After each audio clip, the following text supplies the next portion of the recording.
자, 이번 강의도 앞에 강좌에 이어서 뭘 나갈 거냐면 도시공격 시설부지에 대해서 나가는 거죠. 그럼 도시공격 시설부지가 장기 미집행됐을 때 여기에 대해서 구제 방법을 갖다 배웠죠. 그래서 1단계, 2단계, 3단계 자 이런 강적으로도 설명을 하고 있습니다. 자, 그럼 그 내용을 갖다 하나하나 정리해 보도록 해봅시다.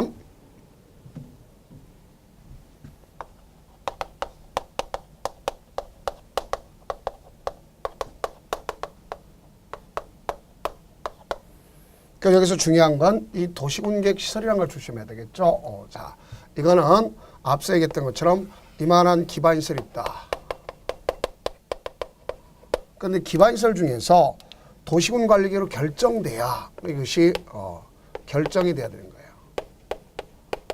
뭐로 결정되느냐? 그 계획 자체가 자 도시군 관리로 결정돼야 되는 거죠. 그래서 도시군 관리 계획으로 결정되면 그걸 갖다 도시군객 시설이라고. 거기에 부지라는 것은 우리가 가장 중요한 건 국공유지, 사유지 중에서 뭐가 문제된다 그랬죠? 국공유지는 문제될 게 없다 그랬죠. 자, 우선 그 중에 국가과 지방제 문제될 게 없다 그랬어요. 국공유지는 문제될 게 없다 그랬어요. 자, 여기는 목적사 외로 쓰게 되면 무효다 이런 말 썼죠. 근데 이제 문제는 여기 있는 이 사유지가 문제되는 거죠. 그래서 이 사유지에 대해서 개발을 할 수 있느냐 없느냐 이건 이제 사유지에 대해서 본래 자기 목적대로 개발 행위가 가능하냐 안 하는데 개발 행위를 할 수가 없다 그랬죠. 없는데 지금 구제 방법으로서 제일 먼저 배운 것이 우리 1단계를 배웠죠. 그래서 1단계라면 제 표현대로 하는 것입니다. 자, 그럼 뭐라고 볼 수 있느냐? 여기에 보면 제일 먼저 도시군관리 결정되고 2년 미집행됐다. 그 다음 단계별 집행계획이 단계별 집행계획 우리가 몇 년 기점을 하죠? 2년 내에 수립하는 거지만 단계별이라는 것은 3년을 기점을 하죠. 그래서 3년 내에 해야 될 거냐 3년 이내 할 거라는데 이것이 수립이 안 됐다든가 수립되었다 할지라도 1단계가 아니라면 2단계 한다 그랬죠. 그럼 가설건축물 질 수 있다 그랬죠. 그러면 이건 우리가 갔을 때 개발행위 허가받아서 가설건축물 질 수 있다 했습니다.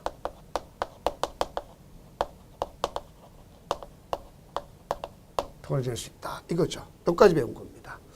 그러면 이제는 이것이 몇 년 미집행됐냐 봤을 때 10년 미집행됐어요. 근데 이 10년 미집행됐는데 이 안에 실시계획 인가조차 없어야 돼. 실시 계획 인가조차 없어야 돼. 그 같은 실시 인가조차 없습니다. 그러면 이렇게 실시 인가조차 없는데 그게 가장 중요한 게 이거죠. 지목이 바로 뭐라는 거? 이게 포인트입니다. 자, 이게 가장 포인트가 되는 거예요. 그래서 지목이 되라는 것은 영구적 건축물이 있거나 그죠? 그 이한 부지 아닙니까? 그러면 이거는 토지 소유자뿐만 아니라 건축물 소유자 모두, 그런 공작물 소유자 모두가 다 매수 청구할 수 있는 거예요. 그래서 이렇게 되면 매수 의무자한테 이 사람한테 매수 청구할 수 있는 거예요. 사주세요 하고 자 매수 청구할 수 있습니다. 사달라고 하는 걸 매수 청구를 해요. 그래서 제가 매수 의무자라 했죠. 매수 의무자는 원칙과 예외가 있습니다. 왜냐하면 사업 시행자가 미리 정해진 경우는 사업 시행자한테 요구하겠지만 대부분 사업 시행자 정해져 있지 않아요. 그래서 어떻게 됐다 볼 수 있냐면 대부분 우리가 기선점을 한다면 이렇게 되겠죠.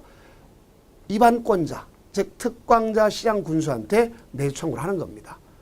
그래 특광자 시장군수한테 매수 청구를 하고 그 다음에 나가서 안 되면 안 되는 게 아니라 거기서 사업 시행 따로 있으면 사업 시행자인데 사업 시행자도 설치 의무자와 관리자가 다를 수 있잖아요, 그죠? 그럼 설치 의무자한테 요구하는 겁니다. 그래서 매수 청구를 요구합니다. 그 매수 청구를 요구하면 6개월 내 매수 여부를 통지 알려주도록 되어 있어요. 그 알려줬으면 그로부터 2년 내 무슨 매수하면 협의 매수입니다. 제가 꼭 이렇게 협의 매수를 쓰는 것은 형성권이 아니라는 얘기죠. 청구권이라는 얘기입니다. 청구권. 그래서 이렇게 됩니다. 그럼 통지를 해가지고 협의 매수하는 거다 볼 수 있습니다. 그럼 이때 매수하게 되면 방법은 현금이죠.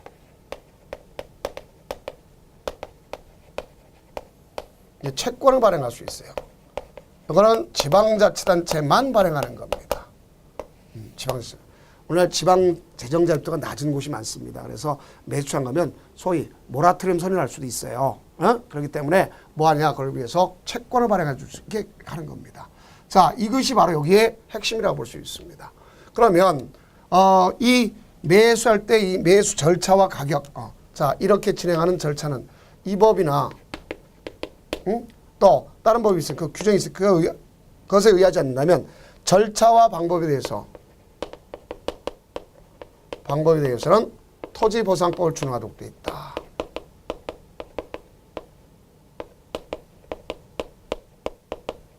그러니까 공익사업을 위한 토지 등의 취득 보상 법률을 준용하도록 되어 있다. 이래 볼 수 있습니다. 그 여기서 가장 중요한 건 채권이죠. 채권은 어떻게 할수 있어요? 원하면 발행할 수 있습니다. 그다음에 강제적으로 발행할 수 있어요. 어떻게 발행할 수 있다? 강제적으로.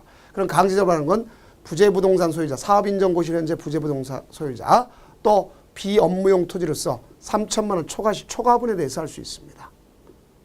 이렇게 돼요. 그럼 이거에 대한 것은 가장 중요한 김영식 증권으로 합니다. 또 이 자체에 대해서 상환기간은 10년 범위로 하고 이자율은 조례로 정한다 하는 것을 우리가 보시면 되겠죠. 그래서 그 내용에 대해서 언급이 되어 있습니다.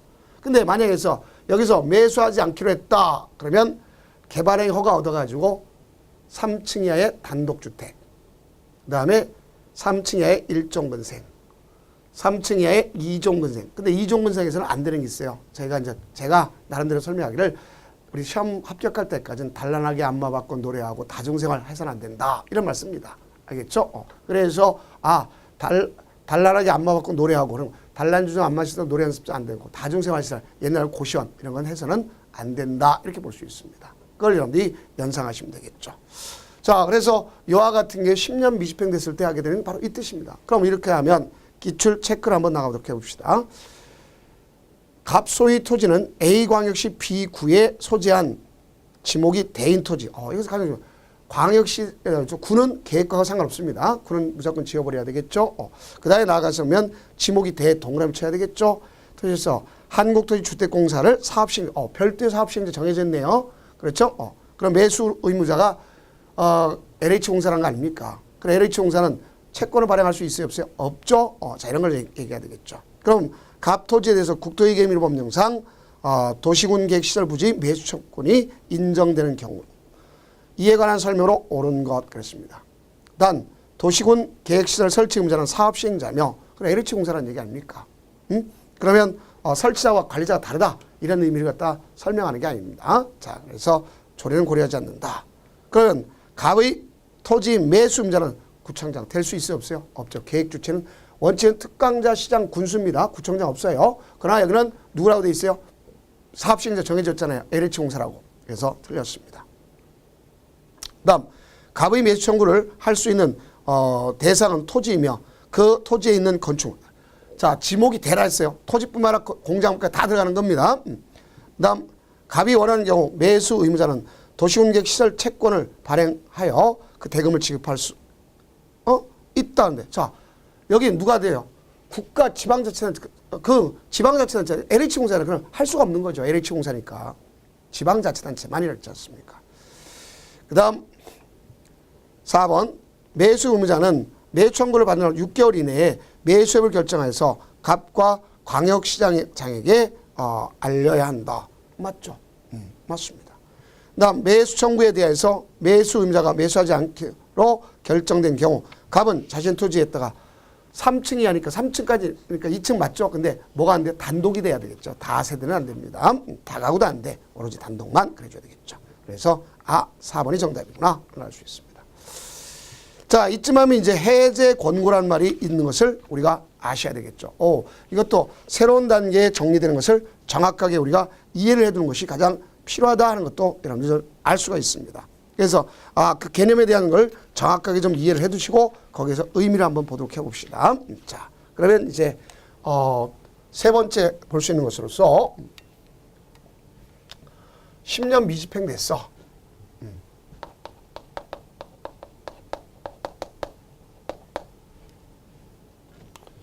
근데 여기 보면 이 실효시까지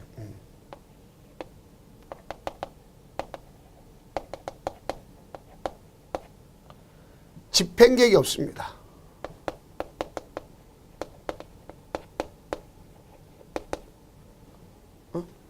집행계획이 없어.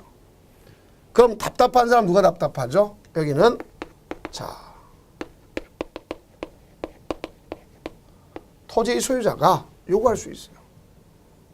뭘 요구할 거냐? 우선 제일 먼저 입안권자한테 요구할 수 있는 겁니다. 누구한테? 입안권자한테.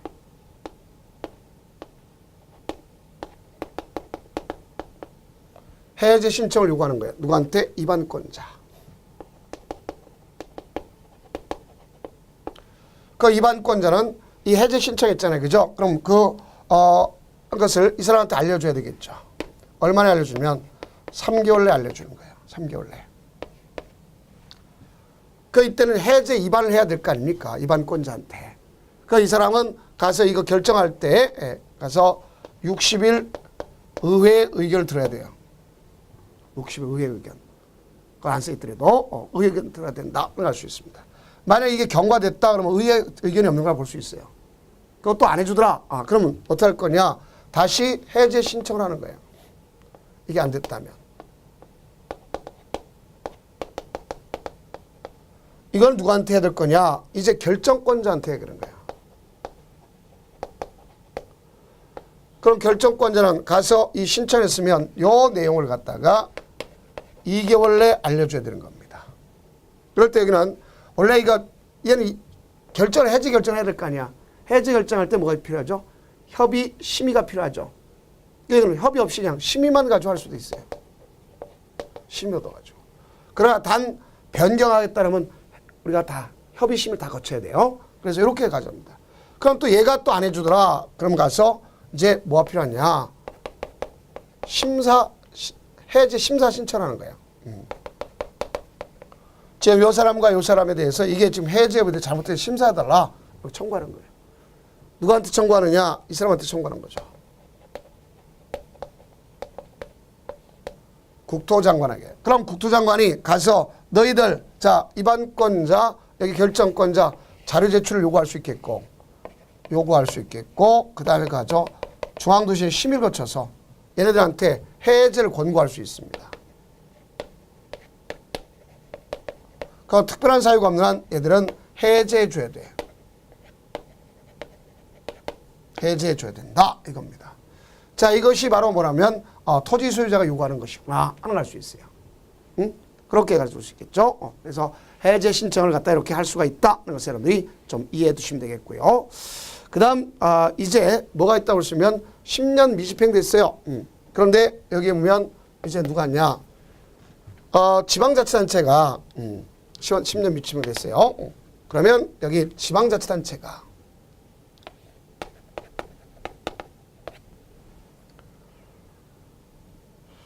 지방의회에다가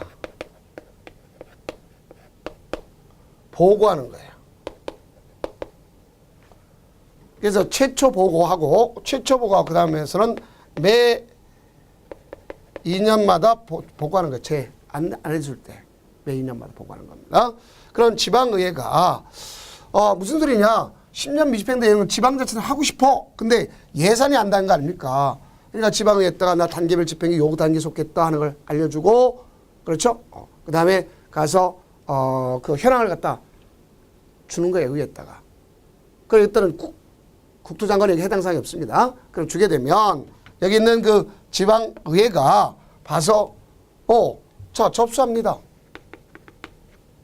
접수해서 90일 내에 서면으로 자 이거 중요한 거 서면으로 해제 권고를 합니다. 그러면 특별한 사유가 없는 한, 특별 규정이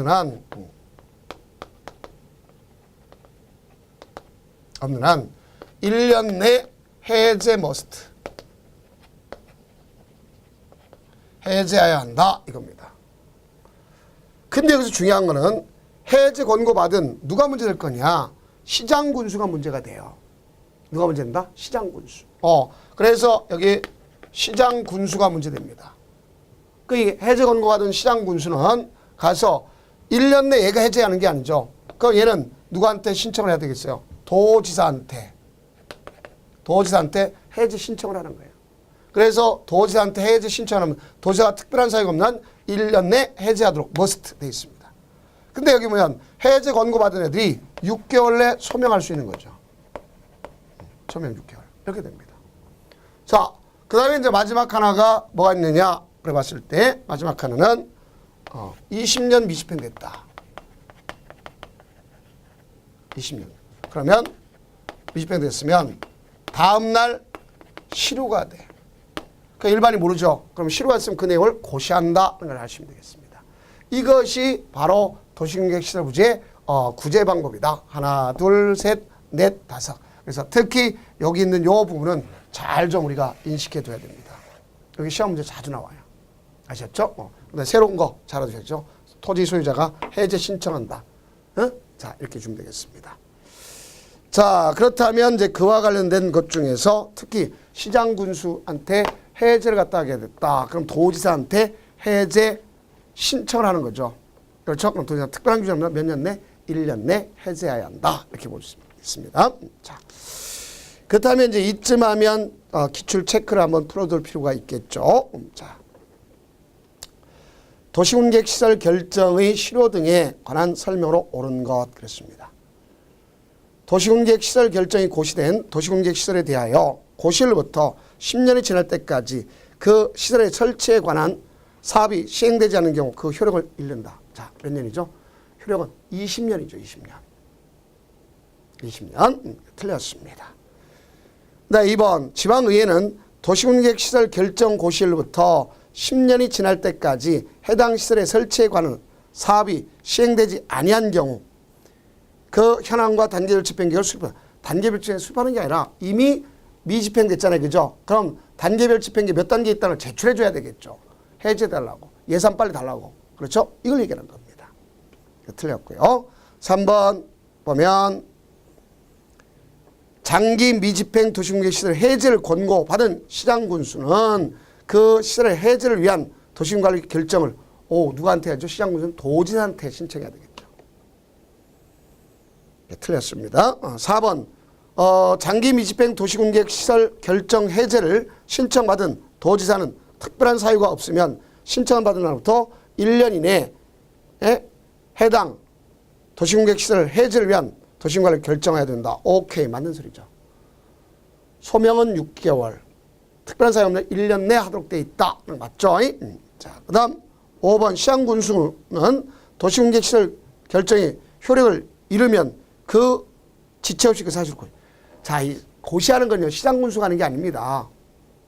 누가 하도록 돼 있어요? 우선 이렇게 되면 국토장관 또 결정했던 시도사 대도시장이 가서 이를 갖다 고시하도록 돼 있지 않습니까? 그렇죠? 그래서 요게 되는 거 그럼 틀렸습니다. 맞는 건 4번이구나. 자, 그럼 지금까지 도시공격시설 부지에 대해서 했고 이제 여러분들 보면 제2에 보면 도시공격시설 사업 시행이라고 돼 있죠. 그렇죠? 자, 이걸 갖다 우리가 나가면 되는 것이다. 볼 수 있겠죠. 그래서 115페이지. 자, 보면 도시군객시설 사업 시행이 있습니다.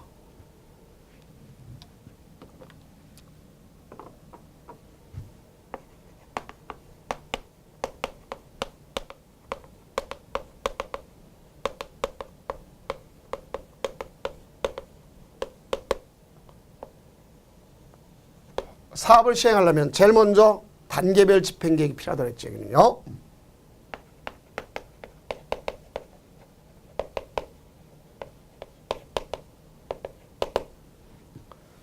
그래서 도시군관리 결정됐다. 결정되고 나서 2년 내 수립하는 게 원칙이죠. 수립했으면 그걸 갖다가 공고해야죠. 공고는 특광자 시장 군수가 합니다. 여기 수립은 입안권자면 다 할 수 있어요. 입안권자면 국토장관도 할 수 있겠고 시도사도 할 수 있겠고 시장 군수도 할 수 있습니다. 그래서 입안권자 입고로 할 수가 있는 거죠. 그럴 때 수립할 때 여기는 반드시 뭐가 있냐면 가서 협의를 해야 되겠죠. 왜 협의하느냐? 재원조달 보상계획 이 안에 반드시 들어가야 돼요.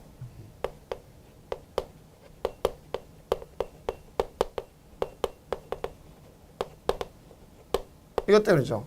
재원조달 보상계획 반드시 들어가야 되기 때문에 반드시 들어가야 되기 때문에 바로 그런 걸 볼 수 있단 말이에요. 그래서 이와 같이 단계별 집행계획을 갖다 수립하도록 돼 있다 볼 수 있습니다. 그러면 이렇게 해서 만약에 이걸 수립하지 않았다, 2년에 수립하지 않았다, 사업에는 지장이 없는 겁니다. 그래서 그 내용을 갖다 우리가 정리하면 되겠고요. 다음에는 이제 뭘 갖다 볼 수가 있냐면, 여기에 대해서 이제 그렇게 하면 시행자를 지정하겠죠.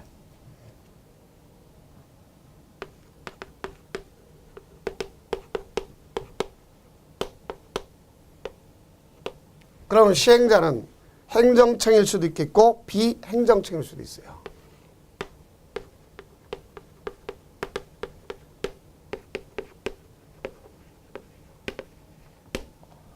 행정청이 비행정청을 지정합니다.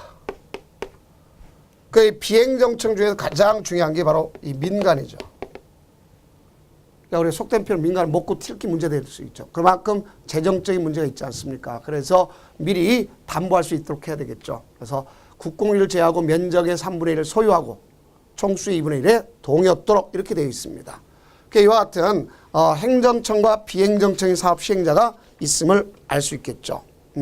그러면 우리가 보면 거기 역시 마찬가지로 이에 도시공객시설사업은 행정청의 시행자, 도심관리 위반권자가 같다 그랬죠. 그렇죠? 이거 생각하면 되겠고, 원칙적으로 must입니다. must. 자, 원칙적으로 must. 그래서 이 must의 경우는 어떻게 된다? must가 아니라 must입니다. 자, 그러면 여기는 그 특별한 규정이 없는 한 위반권자 입구로, 그렇죠? 사업 시행하면 되겠죠. 그래서 특별한 규정이 없는 한 특광자 시장 관할을 하는 특광자 시장 구성해야 한다죠. 그러면 문제는 걸쳐 있는 경우 서로 협의해서 시행자를 정해야 되는 겁니다. 공동 시행이 없습니다.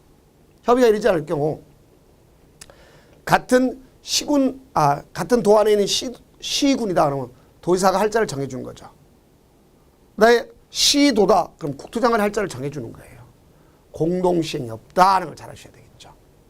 그다음 예외적으로 할 수 있는 것은 국가계획과 관련됐으면 누가 할 수 있다? 그건 국토장관이 할 수 있는 겁니다. 국가계획과 관련됐으면. 그다음 광역도시에 관련했으면 도지사가 할 수 있는 것이다. 이래 주면 되겠어요. 직접 의사를 들어서 직접 할 수 있는 거죠. 그럼 이 비행정청은 행정청이 아닌 시행자는 국토장관, 그렇죠? 시도사, 시장군으로부터 지정받아 할 수 있습니다. 그건 지정받을 때 민간 시행자만이 요건을 갖추라. 국공유를 제하고 면적이 얼마? 3분의 2. 총수의 얼마? 2분의 1. 동의하도록 되어 있다. 그걸 아셔야 되겠죠. 그렇게 해서 사업 시행자가 됐으면 이를 갖다 고시합니다. 그러면 고시하죠. 그럼 지정해서 고시했습니다. 그럼 지정해서 고시가 끝났으면 이제 이 사람은 구체적 계획을 갖다 수립해야 되겠죠. 그럼 우리가 구체적 계획은 무슨 계획이라면 실시계획이라는 거죠.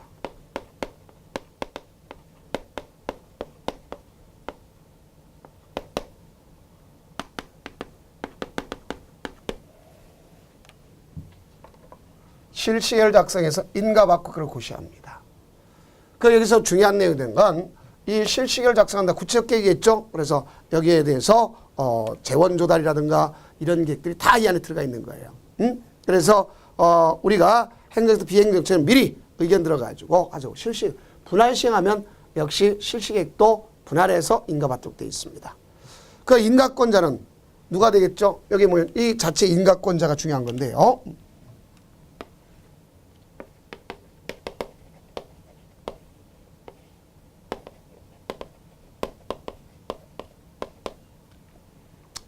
국토장관이 있겠고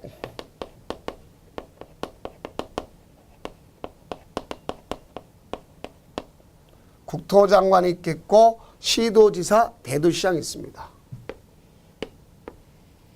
이들이 있단 말이에요. 그래서 우리가 보면 국토장관도 있고 시도지사, 대도시장도 있다는 걸 잘 정리를 해야 되는데 왜 그러냐?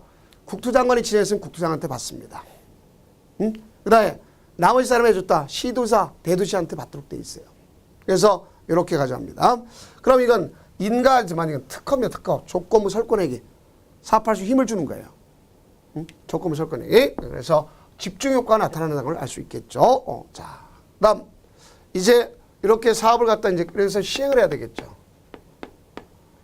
이건 공적 사업이잖아요. 그죠? 그래서 사업 시행을 위한 보호 조치가 필요한 거지. 보호. 그럼 이 사업 시행을 위한 보호 조치가 있는데 보호 조치는 뭐가 있을 것인가? 뭐 여러 가지 나올 수 있겠지만 제일 먼저 분할 시행할 수 있어요. 그래서 이 분할 시행하면 좋은 점이 있죠. 가장 효율적으로 할 수 있는 거 아닙니까? 그렇죠? 그래서 우리는 시행자가 분할 시행할 수 있어요. 효율성을 강조하면서. 그럼 이때 가져갈 수 있겠고. 그 다음에 두 번째는 관계소를 무료 열람시킨다.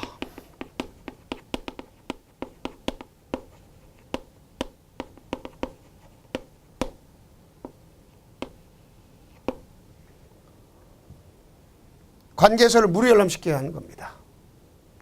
또 나가서 공시송달 의제. 특히 비행정청인 경우는 국토장관이나 시도자 대도자로부터 그 승인을 받아야 돼. 그러나 어쨌든 행불자, 그렇죠? 우리가 주소거서 불명인자가 있잖아요. 그 사람한테 동의받을 때까지 사업 못하면 안 될 거 아닙니까? 그래서 예를 들어 묘지 같은 것도 보면 무연고묘 개장공고하면 일정 기한이 끝나면 그 묘지를 갖다가 전체적으로 다 처리할 수 있도록 이렇게 되어 있습니다. 자, 그래서 이런 것들처럼 가져가는 거고, 이건 민사집행법상에 그걸 그대로 준용해서 할 수가 있습니다.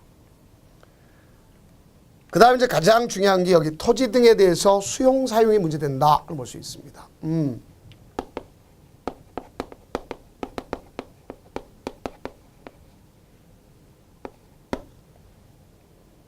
여기에 수용과 사용이란 말이 있어요. 자, 수용이라는 건 원시취득입니다. 그러니까 원시취득이야. 그렇기 때문에 원시취득을 알 수 있게요. 사용은 소유권을 빼앗지 않습니다. 그러면 이렇게 가져가죠. 시행자는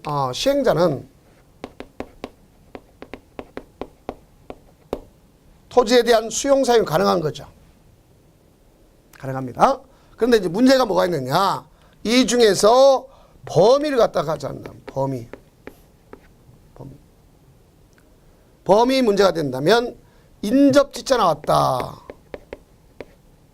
인접지 나왔다. 그 인접지는 자 수용도 가능하고 사용도 가능하다. 그러면 안 돼. 왜냐하면 이게 확장 수용이 돼서는 안 되기 때문에.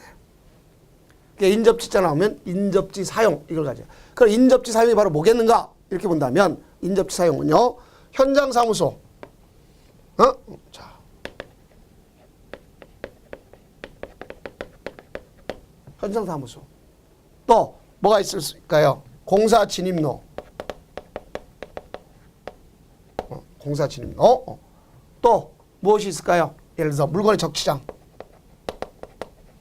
그러니까 이건 공사 끝나면 원상 회복을 해야 되는구나 하는 걸 알 수 있어요. 공사 끝나면 뭘 회복한다? 원상 회복을 해야 되는구나 하는 걸 알 수 있어요. 바로 이것이 바로 여기다 볼 수 있겠고요. 그 다음에 나가서 국공유지 처분을 갖다가 제한하는 걸 볼 수 있습니다.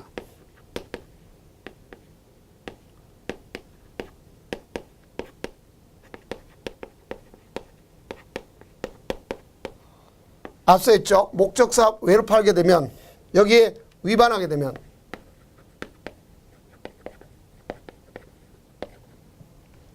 목적사업 외로다가 처분했다. 그러면 그걸 해서는 안 되지만 했다면 그 자체는 무효다. 이렇게 되는 거죠. 자, 이겁니다. 이게 바로 사업시행자를 갖다 보호해주게 하는 것이다. 볼 수 있어요. 그럼 이쯤 하면 이제 기출 체크를 해볼 필요가 있겠죠. 자,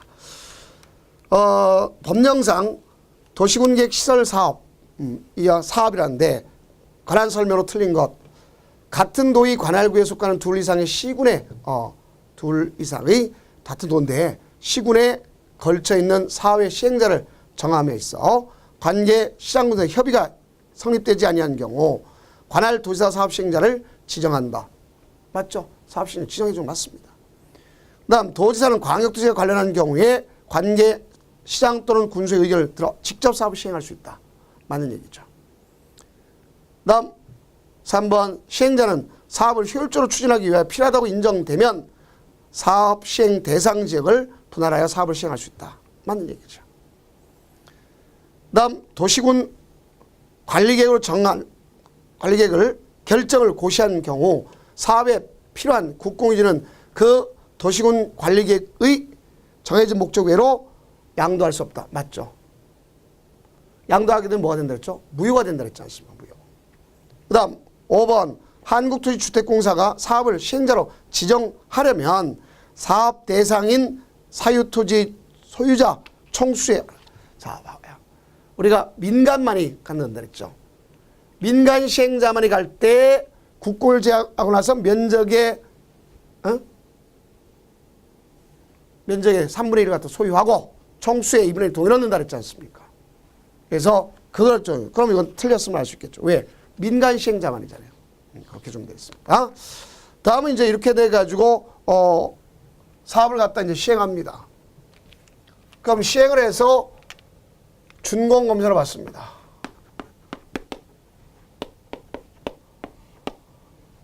준공검사를 누구한테 받느냐? 준공검사 이 사람한테 받아요. 시도사, 대도사, 시장한테 받습니다. 그럼 준공검사 왔어. 이게 공사 완료 공고합니다. 나머지 사람들은 공사가 끝났다 해서 공사 완료 공고예요. 그럼 여기에 따라 나타났던 자 공공시설의 귀속 및 그 재산의 처분 문제 생기죠.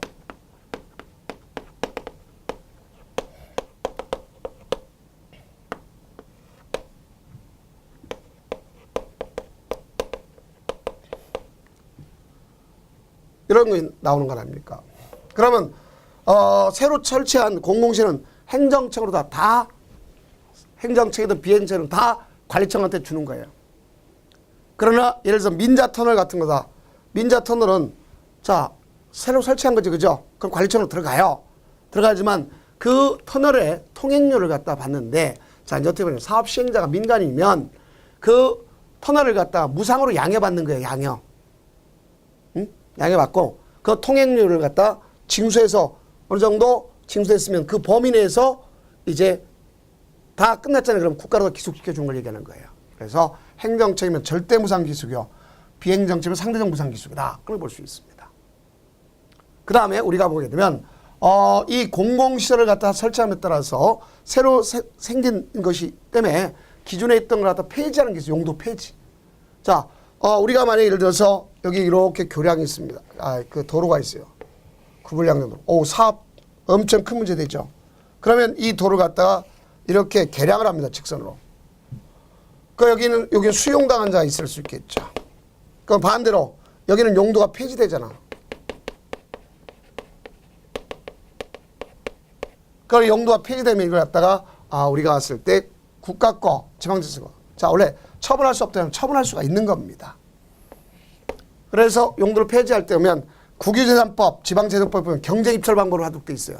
근데 이게 그렇지 않습니다. 바로 1순위자와 2순위자. 수용당한 자한테 먼저 주는 거예요. 그들이 안 사겠다. 그러면 이제 공공사업과 맞교환한 자한테 주는 겁니다. 그래서 2순위자가 된다. 이렇게 볼 수 있어요. 그러니까 이렇게 사업을 하게 되면 당연히 이 사업에는 앞서 얘기했던 것처럼 뭐가 문제돼? 비용이 들어가야 될 거 아닙니까? 그렇죠? 그래서 이 비용에 대한 문제가 있는 거다라는 걸 알 수 있어요. 그럼 여러분이 제3절에 비용 부담 문제가 나오지 않습니까? 그럼 비용은 부담 갔을 때 뭐가 되는 거냐?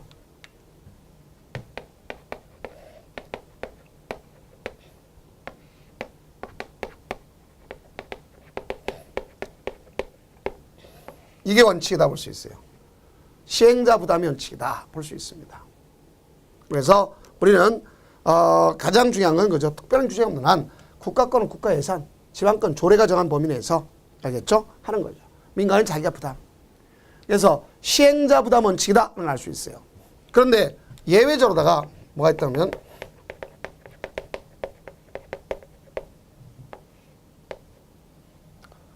수익자 부담도 될 수가 있답니다.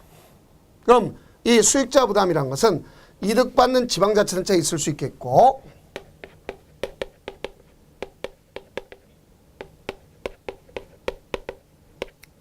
우리가 이득받는 지방자치가 있겠고 공공시설의 관리자가 있을 수 있어요.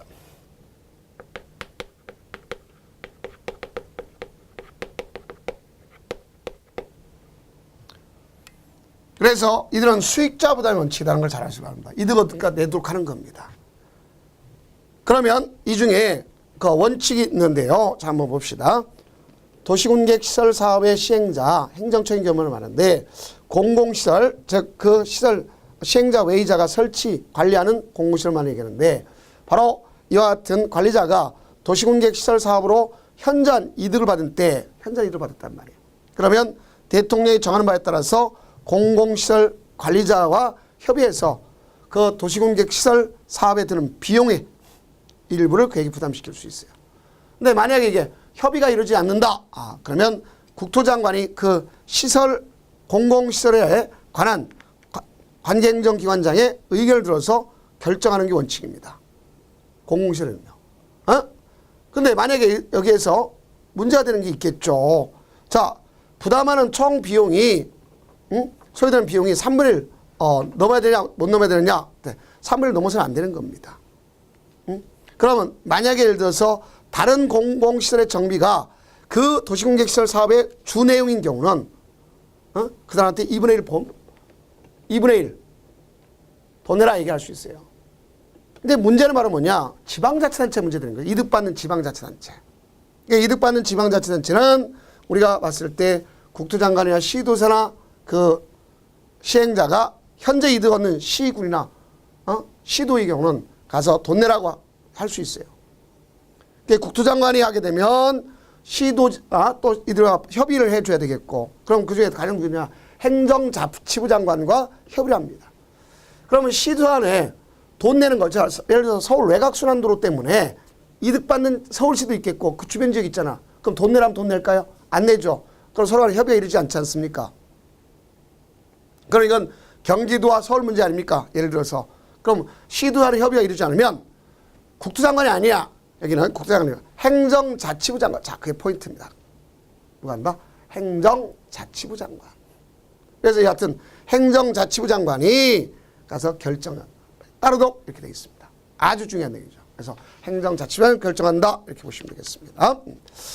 다음 이제 그 보조를 해줘요. 자, 누가 시도나 시장군수가 수립하는 광역도시계획, 광역도시계획 이런 거에 대해서 우리가 정리해 본다면, 자, 기본적으로 기초조사, 지형도면 작성 이렇게 드는 비용을 갖다가 국가 예산에서 보조해 줄 수 있습니다.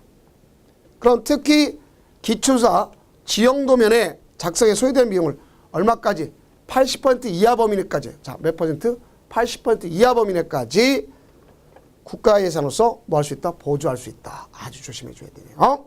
자, 네, 행정청이 시행하는 도시군 계획시설 사업에 드는 비용은 대통령이 정하는 바에 따라서 전부 또는 일부를 국가 예산을 보조할 수 있고, 행정청이 아닌 시행자가 도시군 계획시설 사업에 드는 비용을 한다면 국가가 보조나 융자해 줄 수가 있습니다.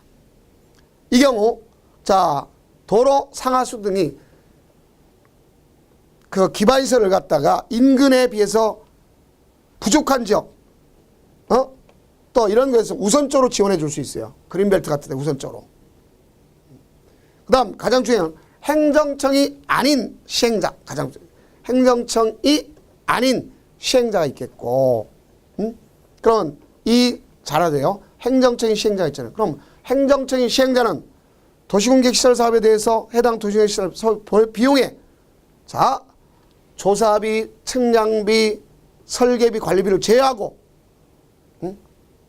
자, 조사, 측량이요. 그러면 공사비와 감정비를 갖다가 보조해 주는 거예요. 얼마? 50% 이하 범위 내에서 국가 예산으로서 보조해 줄 수 있습니다. 다만 행정청이 아닌 시행자가 이렇게 사업을 한다면 소요되는 비용의 3분의 1 이하 범위 안에서 융자해 줄 수 있다.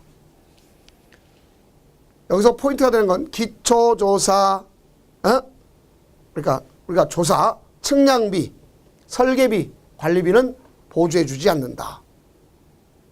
꼭 아셔야 되겠죠. 자, 그러면 이쯤 하면 역시 기출 문제를 나가면 되겠죠. 자, 그러면 갑은 행정청이 아닌 자로서 도시공객 시설 사업을 시행하는 자이며, 그다음 국토의 계획 및 이용에 관한 법령상 갑의 사업비용에 관한 설명으로 옳은 것 그랬습니다. 자, 국가 또는 지방자치단체는 법령에서 정한 소유비용의 얼마 3분의 1 이하의 범위 내에서 갑의 사업비용을 보조융자해 줄 수 있다 그랬습니다. 자, 행정청이 아니랬죠. 그러면 자 오르는 거예요. 얼마 보면 3분의 1 맞잖아요. 융자할 수 있다. 갑이 현재 이득받는 지방자치단체에게 비용을 부담하게 하는 경우 당의 사업의 설계비도 아니죠. 설계비는 안 된다 그랬죠. 그래서 뭐뭐 들어가지 않는다 그랬어요. 가장 조사비, 측량비, 설계비, 그래서 관리비 이거 들어가지 않는다 그랬죠. 그 다음 3번 갑의 사업이 다른 공공시설의 정비를 주요 내용으로 하는 경우 갑의 자신의 사업으로 현재 이득 얻는 공공시설 관리자에게 그 사업에 드는 비용 얼마까지를 가져갈 수 있느냐. 일부를 부담시키게 할 수 있는 거예요. 일부 부담. 자, 3분의 1, 2분의 1. 그 다음 국가 또는 지방자치는 갑의 도시공개시설에서 소유되면 조사층을 보조할 수 없어요. 아시죠? 자, 몇 가지? 4가지. 뭐 그랬어요? 조사비, 측량비, 설계비, 관리비. 이거죠. 나 5번. 갑은 자신의 사업으로 현재 이득받는 지방자치단체에게 그 사업에 드는 비용의 일부를 부담시킬 수 있다. 이거는 행정청인 경우죠. 행정청이 아닌 경우는 거기서 제외돼야 되겠죠. 다음 칠학지구가 있죠. 칠학은 자연칠학과 집단칠학. 우리가 자연칠학은 녹지역이라 밭에서 이루어지고 집단은 그린벨트죠. 그래서 집단칠학은 개떡 같은 법에 의한다. 개발제한구역처럼 관련 특별조치법에 의한다. 이렇게 되어 있습니다. 그다음에 방제지구도 재해를 예방하니까 거기에 우선적으로 지원해 줘야 되겠구나 하는 것을 아시면 돼요. 그럼 이제 다음 강좌는 지구단위 계획에 대해서 나가도록 하겠습니다.